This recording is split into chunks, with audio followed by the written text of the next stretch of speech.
నెల్లూరు నగరంలోని మూలాపేట ఇస్నాకుల కామయ్య గారి వీధి చెమ్మండివారి తోటలో వెలసి ఉన్న శ్రీ పాండురంగస్వామి దేవాలయంలో హనుమ జయంతి వేడుకలు ఘనంగా జరుగుతున్నాయి. దేవాలయంలో సుబ్రహ్మణ్యం స్వామి వారి హోమం, కలశాభిషేకం ఎంతో వైభవంగా నిర్వహించారు. ముందుగా అభయాంజనేయ స్వామికి అభిషేకాలు జరిపారు. అనంతరం పండితులు సుబ్రహ్మణ్యం స్వామి హోమంను ఎంతో ఘనంగా నిర్వహించి భక్తులకు తీర్థ ప్రసాదాలను అందజేశారు. ఈ సందర్భంగా ఆలయ పూజారులు మాట్లాడుతూ పాండురంగస్వామి దేవస్థానం నూతన ఆలయానికి భక్తులు తమ వంతు సహాయ సహకారాలు అందించి స్వామివారి కృపా కటాక్షాలు పొందగలరని కోరారు.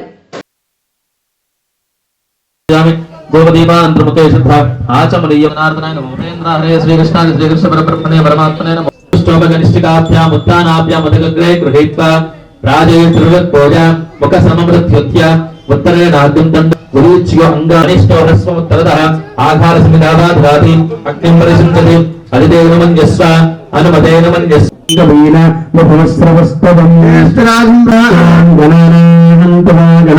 गणपतये वरवरते सर्वजनमे ॐ श्रीं ह्रीं क्लीं ग्लौं गणपतये वरवरते सर्वजनमे वशमानाय स्वाहा